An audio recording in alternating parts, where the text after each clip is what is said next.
mmoja kwa mjakazi. Sikilizani, mmoja kwa mjakazi na mmoja kwa nani? Kwa muungwana. Muungwana, Lakini yule wa mjakazi alizaliwa. Kwa nini? Alizaliwa kwa nini? Kwa mwili. Kwa mwili, Yule muungwana kwa ahadi tu. Kwa ilikuwa zawadi. Ahadi tu. Wamefurahi. Waislamu takbiri. Wamenielewa, wamefurahi. Wamejua kwa mwili kwenye viuno. Kumbe ni wawili. Kwenye viuno kule kwa wawili kwa. Kumbe ni wawili, mmoja kwa ahadi, mmoja kwa mwili. Kwa hiyo mwenyewe maandiko yametenganisha. Sasa anasema akija hapa atasema hapa kwa viuno. Nasema mimi maandiko yamesema. Maandiko yanasema viuno hivi. Mimi ndio nasema hapa. Hivi viuno. Mimi ndio nasema hapa jamani. Anataka kutusingizia Waislamu. Ndio maana nitakwambia huko sipiti. Huko sipiti. Leo tumekwenda kwenye Galatia. Tumeenda kwenye Galatia. Uliitoa wewe Mwanzo 12 tumeiacha. Tumeenda kwenye Galatia na wewe hujaigusa wewe.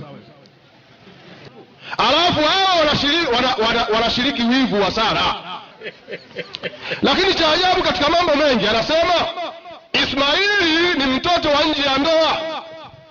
Nini maana Ismaili kwanza? Naomba Deuterokanoni. Sitakuja pia ushahidi. Biblia inasemaje? Kanoni. Soma 17. Shuka chini hapo. 17. Shuka chini hapo. 17 ngapi ile? Mwanzo 17. 17 moja. Soma hapo. Nini? Soma. Naam, tunasema 17 Mwanzo, tunashuka hapa chini nasema hivi. Unasemaje? Maana Ismaili nani? Huyu anasema mzinifu. Ismaili ni mtoto wa zina. Ismaili. Alafu jina lenyewe limetumwa na Mungu kutoka mbinguni. Tutaenda huko. Tuende kwenye maana kwanza. Maana Ismaili nani? Maana yake Mungu usikie. Mungu anasikia. Wewe unasema mtoto wa zina. Mungu anasikiaje hapa? Kafiri mkubwa nsije nikasahau. Wewe mkataa unamtukana nabii wa Mungu eti alikuwa mzinifu. Huo ni aibu. Mungu mpaka tafsiri ya jina lake Mungu anasikia. Mungu. Kwa nini? Mwanzo 11 anza moja. Mwanzo 17 16 anza moja. Na 16 anza moja. Na Mwanzo moja. Na 16:1 inasema Mwanzo inasema. Ndio. Na inasema inasemaje? Basi Sarai mkewe Abrahamu akumzalia mwana. Sikiliza hapo pointi za msingi. Sarai mkewe Ibrahimu akumzalia mwana. Endelea. Naye alikuwa na mjakazi Misri. Jina lake nani? Ajiri. Endelea. Sarai akamwambia Abraham, basi sasa Bwana amenifunga tumbo nisizae. Umwingilie mjakazi wangu. Labda nitapata uzao kwa yeye. Endelea. Abraham akasikiza sauti ya Sarai. Ndio. Sarai mkewe Abraham. Sikiza pointi hizo. Sarai mkewe Abraham akamtwaa Hajiri Misri mjakazi wake. Baada ya kukaa Abraham katika nchi ya Kanaani miaka 10. Endelea. Akampa Abraham mumewe. Sikilizeni hapo. Akampa Abraham mumewe ili awe nani? Mkewe. Sio hawala hapo. Ngoja. Rudia. Niangalie kama kuna hawara. Rudia hapo. Wewe unatukana wakati maandiko huko hakuna. Ili awe nani? Awe nani? Mkewe. Sio hawala wewe mtoto, acha matusi kutukana manabii wa Mungu. Kuna neno hawala hapa wewe. Wewe vipi? Moto wa kumfanya nani ana kidumu pembeni. Nenda 11 hiyo. Nenda mstari wa 11. 11 inasema, sikiliza maneno ya Mungu hayo. Malaika wa Bwana akamwambia. Bado eka ngapi hapo? Anamwambia Ajiri. Bado eka ngapi hapo? Kuna pointi za msingi tabaliza. Bado 7 nyingi hizo. Twende nyingi hizo zinatosha kabisa. Twende baba. Tazama. Anamwambia Ajiri. Akamwambia Ajiri. Tazama wewe Ajiri. Wewe una mimba. Utazaa mwana wa kiume. Nawe utamwita jina lake nani? Ismaili. Kwa maana Bwana amesikia kilio cha mateso yako. Amesikia kilio cha mateso yako. Huyu aliteswa sana na Sara. Mungu akasikia kilio chake. Endelea. Naye atakuwa kama punda mwitu kati ya watu. Endelea. Mkono wake utakuwa juu ya watu wote. Rudia tena. Mkono wake. Mkono wake. Mkono wake. Mkono wake. Utafanyaje? Utakuwa juu ya watu wote. Na ndio maana historia ya Nabii Muhammad sallallahu alaihi wasallam kuja kupitia uzao Ismaili akawa ni mtume wa ulimwengu mzima. Yesu kwa wana wa Israeli peke yake. Nyinyi mnajipendekeza tu. Yaani sasa kama leo useme mimi Arsenal, lakini wenyewe huko Arsenal hata kujui. Na mkono wa watu wote. Mkono wa watu wote. Mkono wa watu wote. Utakuwa juu yake Ismaili. Unaona, kwa hiyo Ismaili ni baraka kwa watu. Kwa sababu gani? Amelisi baraka za baba yake. Ukisoma 12:1 mpaka 2. Na ndio maana 17, 19 Mwanzo. Sikilizeni hapa. Pointi nyingine hizo hapa. Anasema ndio kwenye Qur'ani kule uliko boronga kule. Naam, inasemaje? 17, 19, anzia 18. Nianze 18 tena. Ibrahimu akamwambia Mungu, lau kama Ishmaeli angeishi mbele yako. Unaona, sikilizeni pointi. Kula amesema Mwanzo 22, nitaenda huko. Kwamba Ibrahimu anaambia mtoe mwanao wa pekee umpendaye. Biblia inaonyesha mtoto anayependwa ni Ismaili, kwa sababu wakati analetewa taarifa za Isihaka, Ibrahimu anamwambia Mungu, lau Ishmaili angeishi mbele zako. Maana hakuwa hahitaji mtoto mwingine. Mtoto aliyekuwa anampenda ni Ismaili peke yake. Kwa unaposikia wa pekee hana mwenzie, tutaangalia kule. Maliza. Na mnasemaje? Mungu akasema sivyo. Lakini Sara mkeo atakuzalia mwana wa kiume. Na utamwita jina lake nani? Isaka. Endelea. Nami nitamfanya agano langu imara kwake. Atafanya agano imara kwake, kwa agano la milele. Kwa ajili ya uzao wake. Sikilizeni hapo, kwa ajili ya uzao wake baada yake, sio wote. Uzao wake tu.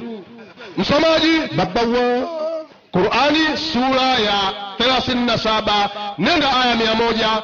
Twende, kuna vitu wamefukia hapo. Wewe unafukia mbele ya wasomi hapa, wewe vipi? 100. Nenda aya 100 hapo. Mola wangu, nipe mtoto awe miongoni mwa watenda mema. Ndipo tukampa habari njema ya kuwa atapata mtoto mpole. Basi akapata, na ndiye nabii.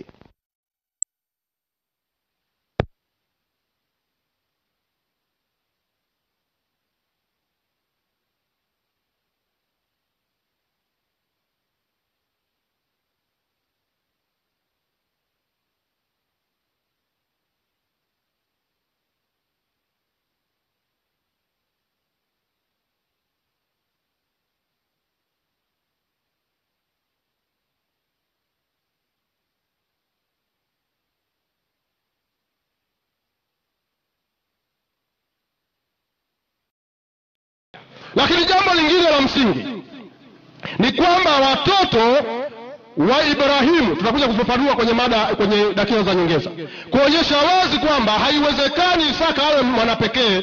Kwa sababu gani? Isihaka ni mtoto wa pili. Ni kweli. Anakuwaje wa pekee? Mfano, kwa mujibu wa maandiko 17:3 Yohana, mfano wakujua wewe Mungu wa pekee na wa kweli, na Yesu Kristo uliyefanyaje? Mtuma. Sasa wewe uje utuambie kuna Mungu wa pili mwingine. Mungu anasema wa pekee, wewe weka wa pili hapo. Unaposikia wa pekee ni mmoja.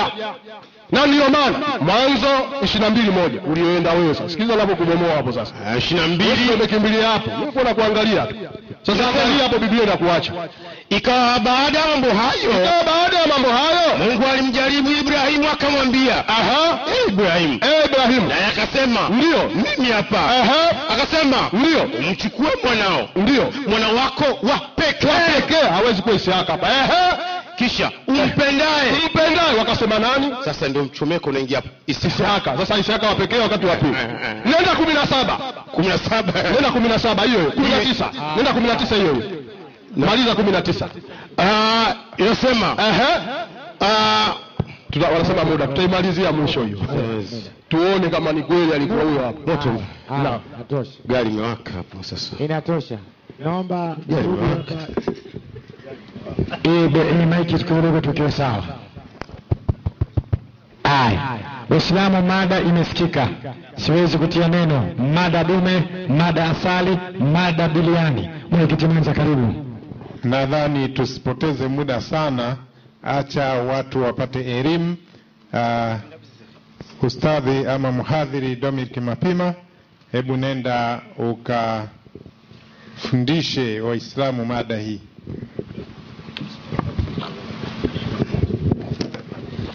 Bwana Yesu asifiwe. Jamani, Bwana Yesu asifiwe. Raha sio raha.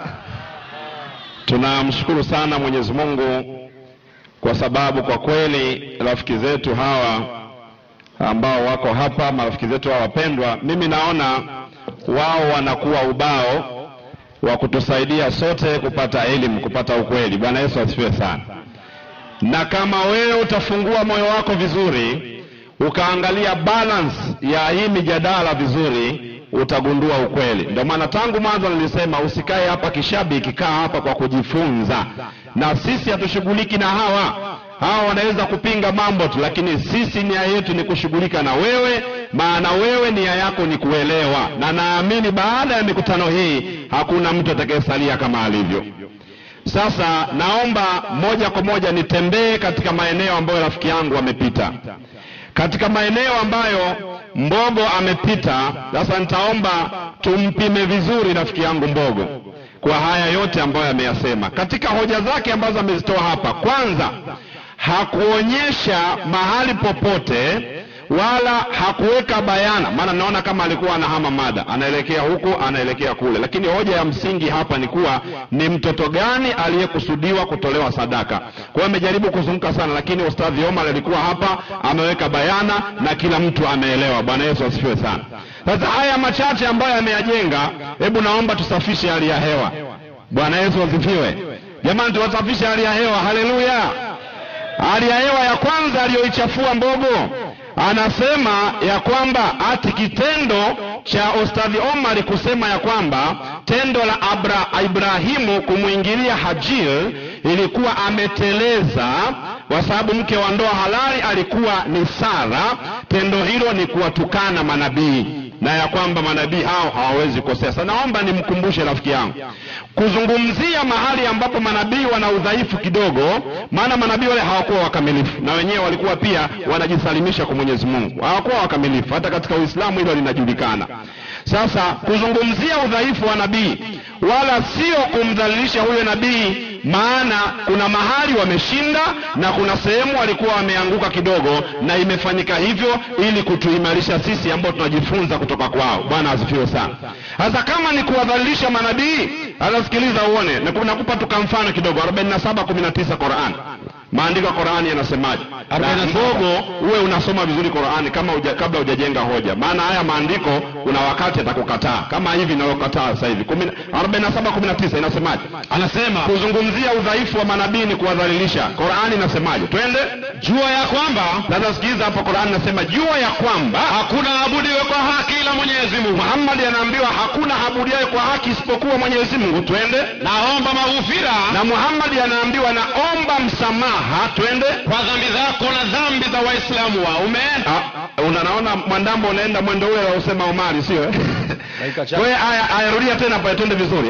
Anasema je, ndio asema jua ya kwamba hapo kwenye sehemu naomba, anzia hapo twende mbele, muda unaisha. Twende. Naomba ndio maghfira. Sasa Muhammad anaambiwa naomba msamaha, twende, kwa dhambi zako, kwa dhambi zako wewe Muhammad, na dhambi za Waislamu waume, na dhambi za Waislamu wanaume, na Waislamu wanawake. Sasa tendo la Qur'ani kusema ya kuwa Muhammad aombe msamaha kwa dhambi zake ni kumdhalilisha?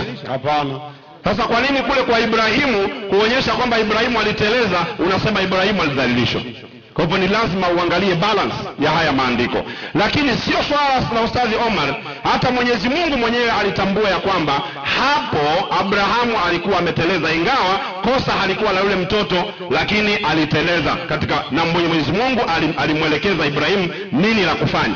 Twende kwenye Mwanzo 17:1. Msikize Mwenyezi Mungu mwenyewe. Abrahamu alikuwa miaka 99. Unamlaumu Ustadhi Omar au usome ujui kwamba yeye alikuwa anaongea kitu ambacho kiko ndani ya maandiko. Maandiko yanasemaje? 17:1. Twende. Abrahamu alipokuwa mtu wa miaka 99. Sasa Abrahamu alipokuwa mtu wa miaka 99. Twende. Bwana akamtokea Abrahamu. Sasa hapo maandiko yanasema Omari akamtokea Abrahamu. Bwana akamtokea Abrahamu. Bwana akamtokea Abrahamu akasemaje? Akamwambia, Mungu mwenyewe anamwambia, mimi ni Mungu Mwenyezi. Mimi ni Mungu Mwenyezi. Uende mbele yangu. Uende mbele zangu. Ukawe ndio mkamilifu. Uende ukawe mkamilifu, yani ukatubu. Bwana Yesu asifiwe. Amen.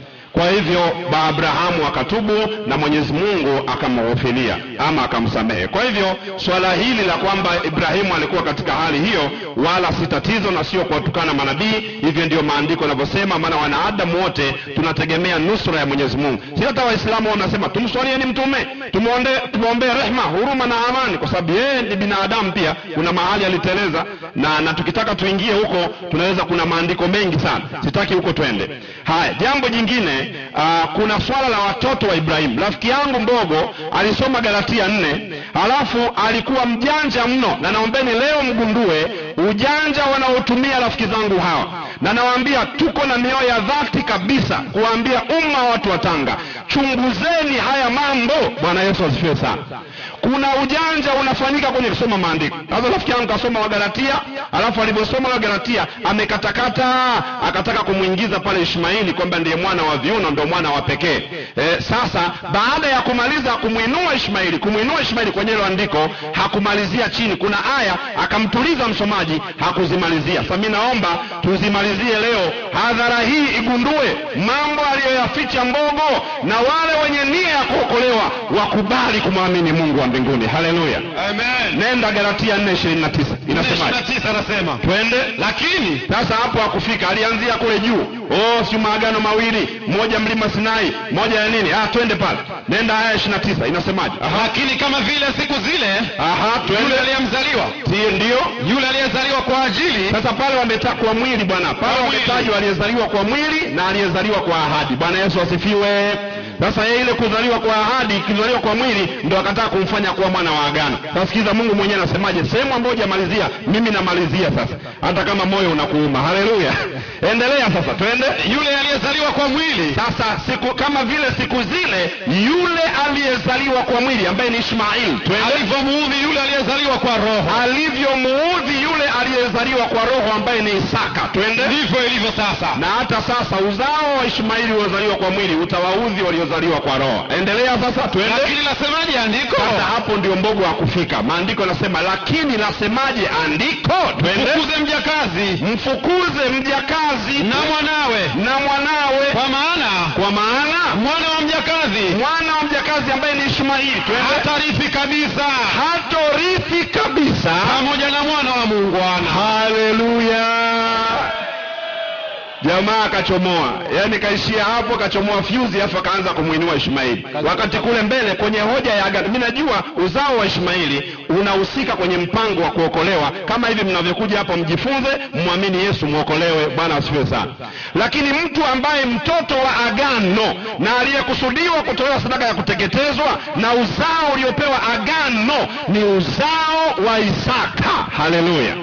Na huyo ndio mtoto wa agano, na hiyo ndio hoja tunaoijadili hapa. Tunazunguka mno. Haya, naomba rafiki yangu twende aya 31. Uangalie pale hilo andiko, ninamalizia. Mbogo akachomoa kule, hajafika. Twende. Mnyi msione hawa wakitoa maneno mengi mkadhani sisi tunapata shida. Yaani kona zote wanazozunguka sisi tulizilijua muda mrefu hata kabla hawajaongea. Kila kichochoro ambacho wanapita.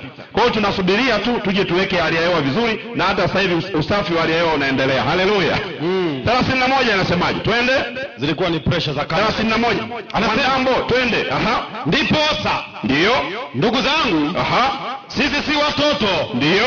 Wa mjakazi. Sasa angalia, ndio maandiko yanasema ndipo sasa ndugu zangu, sisi sio watoto wa mjakazi, twende, bali bali watoto wa huyo aliye muungwana, bali watoto wa yule muungwana. Nani? Katika uungwana huo, katika uungwana huo Yesu alituandika huru. Yesu alituandika huru.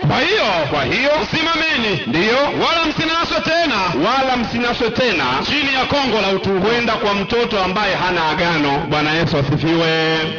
Kwa hiyo ndio maandiko yanavyosema. Sasa rafiki yangu alienda mbele akasema eti Ajili alikuwa ni mke sawa na Sarai kwa Ibrahimu, na akatumia ile andiko ambalo Biblia inasema ya kuwa ati Sara akampa Ibrahimu Ajili ili awe mkewe. Kwa hiyo kitendo cha Sara kutoa ushauri kwamba Ibrahimu amchukue Ajili awe mkewe, ndio yeye anahalalisha kwamba ndiye mke wa ndoa, kwamba ni pengine aliyemtoa ni Mwenyezi Mungu. Sasa hapo nataka nikuelimishe rafiki yangu. Kwa mujibu wa maandiko, naomba nikufundishe leo ujue mke anatoka kwa nani. Mke anatoka kwa Sara au nani anayetoa mke? 19:14 Methali. Soma kwa haraka pale. Tuangalie mke anatoka kwa nani. Mwandamo, muda wangu unaisha rafiki yangu. Twende kimbia.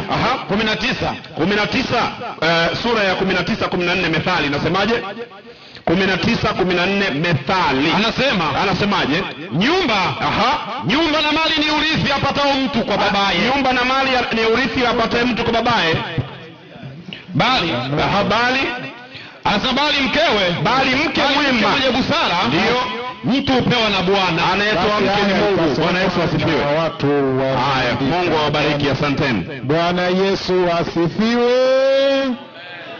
Walimu wetu, asanteni sana kwa sababu ya mafundisho mazuri yanayoendelea hapa. Bila shaka kila mmoja ana daftari ama karatasi, anaandika aya zinazotoka hapa kwa ajili ya kurejelea tena baadaye, tupate kuelimika zaidi. Bila kupoteza muda, basi mwenyekiti, karibu kwa ajili ya summaries. Haya, Waislamu, takbir.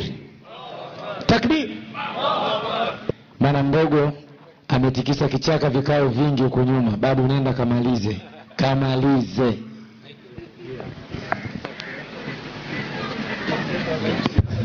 Assalamu alaikum wa rahmatullahi wa barakatuh. Unajua, nyinyi mkiona mimi nimekaa pale, huwa nawasikitikia sana wachungaji. Wallahi nakwambieni, sio mimi. Unajua, hakuna kitu kibaya kama kumwambia mtu ni mzinifu wakati hujamuona. Na ndiyo maana Allah alisema mtu akisema uongo kumshuhudia mtu mzinifu apigwe fimbo. Sasa mimi namshangaa huyu kijana kazaliwa juzi, kaenda kumwambia mzee wa watu mzinifu, halafu hakutuambia aliyesababisha nani. Sara anamwambia Ibrahimu mchukue Hajiri. Sasa Sara mzinifu sio mzinifu? Yesu ndio amekuadia hapa. Sara anamwambia Ibrahimu mchukue Hajiri. Wewe unasema yule mzee mzinifu. Sasa aliyefanya ukuadi nani? Si Sara ndio kamwambia Ibrahimu? Mbona wewe hujasema sasa? Ungetuambia Sara mpango wa kumshawishi Ibrahimu azini kaupata wapi? Mtihani sana. Halafu hawajatuambia wachungaji ndoa ya Sara na Ibrahimu nani kafungisha? Iko sehemu gani? Haionekani. Hamwezi kwa mnasema kaza. Wapi Ibrahimu kafunga ndoa na Sara? Niko kwenye mada. Wewe unasema siko kwenye mada gani? Mada iko hapa. Ibrahimu mzinifu kasema huyu. Wewe unasema yuko kwenye mada vipi? Mwenyekiti naomba atulie kidogo. Mwenyekiti naomba uingilie kidogo. Haya, ngoja kidogo. Naomba bwana kiasi. Jamani, nitarudia tena. Mwenyekiti samahani kidogo. Naomba tusimamishe muda. Mimi na imani huko nyuma walimu wote ni wataalamu wa midahalo. Nakumbusha kama mwenyekiti, lazima nikukumbusha kwa sababu unakwenda long. Tusimame kwenye mada. Mwalimu wa Kikristo akizungumza itebu yangu hairuhusiwi kutoa neno lolote. Wewe utakuja utajibu kwa hoja, sio kumpinga kwenye maiki, sio taratibu. Na nyie mwalimu wa Kikristo akiwa katika mada, sisi haturuhusiwi kutia neno lolote, tutatia neno kwenye hoja. Sasa nikizungumza usiniambie tuendelee wakati tumeharibu taratibu. Mwalimu Mazinga, naomba tuendelee. Umemwona huyu kijana ni mwanafunzi wangu, lakini mwenyekiti ambaye mimi namkubali. Tutaonana 21:14. Inasemaje? Ibrahimu akaamka asubuhi na mapema. Safi. Akatwaa mkate na kiriba cha maji akampa Hajiri, akamtwika begani pake. Safi. Na kijana akamruhusu. Safi. Naye akatoka akapotea katika jangwa la Beersheba. Tutulie hapa. Chukueni wote Beersheba. 22:11. Mwanzo inasema ndipo malaika Bwana akamwita kutoka mbinguni akasema. Bwana akamwita kutoka mbinguni akasema, Ibrahimu. Ibrahimu akasema, nini? Mimi hapa. Akasema akasema, usimnyoshe kijana mkono wako. Wala usimtendee neno. Kwa maana sasa ninajua ya kuwa unamcha Mungu. Basi anamwambia usimnyoshee huyo mkono, kwa sababu sasa najua unamcha Mungu. Unajua kumnyoshea mkono kulikuwa na tendo la kuchinja. Tunafanya conclusion. 22:19. Maliza. Inasemaje? Inasema basi Ibrahimu akawarudia vijana wake. Ibrahimu akawarudia baada ya ile tukio. Ibrahimu akawarudia vijana wake. Wakaondoka wakaenda zao pamoja mpaka wapi? Beersheba. Ismaili yuko Beersheba, shughuli ya kuchinja inamalizika, anawachukua vijana, anarudi Beersheba. Takbir. Allahu Akbar. Nataka nimalize. Mimi sitaki hata kuchukua muda mrefu. Sasa Sara na Ibrahimu, yule mtoto ni zawadi, hawezi kutolewa sadaka. Mtoto wa zawadi unatoaje sadaka? Unamtoa mtoto ambaye umempatia tabu. Tena mtoto wa kwanza alikuwa ni Ismaili, wa pili Isihaka. Kwa hiyo Ismaili na Isihaka, Ismaili mkubwa, Isihaka mdogo. Nataka nimalize kwa kusema, yoyote anemchukia Ibrahimu, huyo dini hana. Akatoa Qur'ani, katoa ngapi? Kasema mtume sijui dhambi, sijui ana dhambi, sijui ni nini. Nani anaweza kusema mtume alizini hapa? Unaweza kutoa ushahidi hapa? Kuna mtume alizini? Muhammad anaweza akazini? Nani kidume hapa? Nyinyi wachungaji, nani? Muhammadu Rasulullah walladhina ma'ahu ashiddahu ala al-kufar ruhamau bainahum. Mtume wala anaweza kazini? Sasa nataka tuwapeni taarifa sasa kwamba mtoto aliyetakiwa kuchinjwa ni Nabii Ismail. Salamu alaykum. Wa alaykum salam wa rahmatullahi wa barakatuh. Wa salam wa rahmatullah. Studio imaiki. Wa salam. Katika dakika yangu moja ambayo tunaenda kuimaliza, niombe studio sana. Mwenyekiti mwenza, mada zimekwisha, lakini tulikubaliana kwamba kwa vile katika mada ya kwanza sisi ndio tulianza kuuliza swali, basi mada hii ya pili waanze wenzetu kuuliza swali. Kwa hiyo nikukaribishe umwinue mwalimu wa Kiislamu kwa ajili ya kuuliza swali. Haya, mwenyekiti mwenza, nikusamahani kidogo. Ninyi ndio mmechagua mada, ninyi ndio mmetoa mada. Kwa hiyo ninyi ndio mna haki ya kuuliza swali, sisi kazi yetu ni kujibu. Kwa hiyo mwenyekiti, karibu mpandishe mwalimu upande wa Kristo kuuliza swali. Mwenyekiti, ni hivi, nadhani tulikuwa tumeshaweka tu vizuri, yani ya kwamba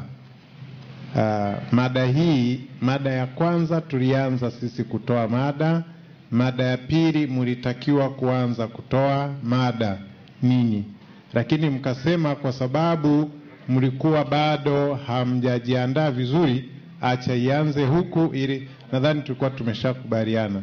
Kwa hiyo mwinue mwalimu wa Kiislamu. Sawa mwenyekiti mwenza, nashukuru. Naomba Mazinge, wewe hukopeki babu, njoo uliza swali. Karibu.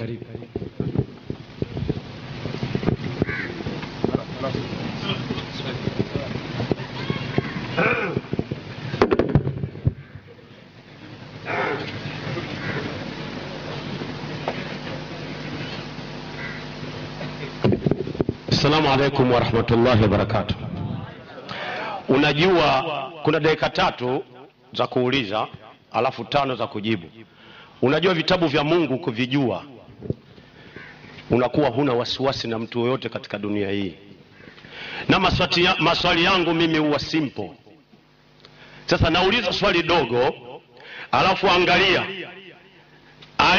mtu anakuja na Biblia hapa ya Kiarabu. Swali langu mimi dogo tu. Mwanzo 12:1-2.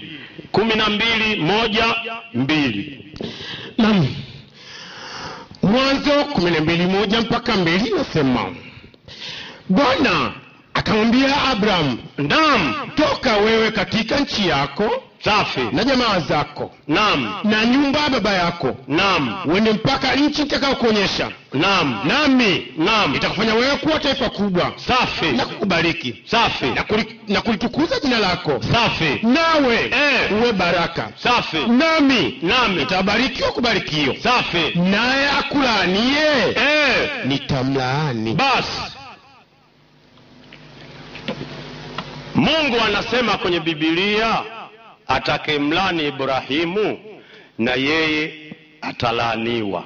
Swali langu kwa ndugu yangu aliyekuja akatoa mada kwamba ulisema Ibrahimu amezini. Tunaomba aya kwenye Biblia ili wewe usilaniwe.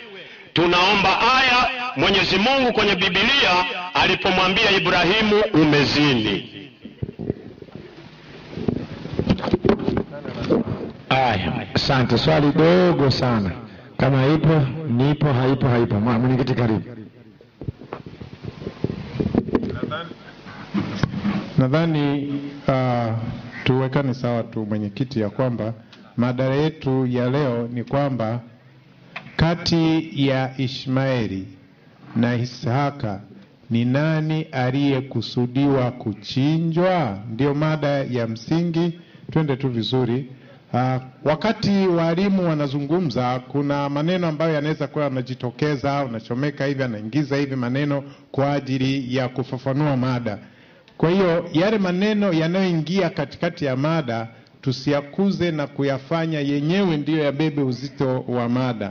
Kwa hiyo naomba tu labda mwenyekiti umruhusu Mwalimu Mazinge aje aulize swali lingine, kwa maana ya waulizeni. Basi waulizeni Wenye kumbukumbu za vitabu vya Mwenyezi Mungu. wenye kumbukumbu ya vitabu vya Mwenyezi Mungu vya kale. ikiwa Naam. Ninyi hamjui. Sasa tatizo walimu wanafundisha hawajaja kuuliza walimu wao hapa kwanza.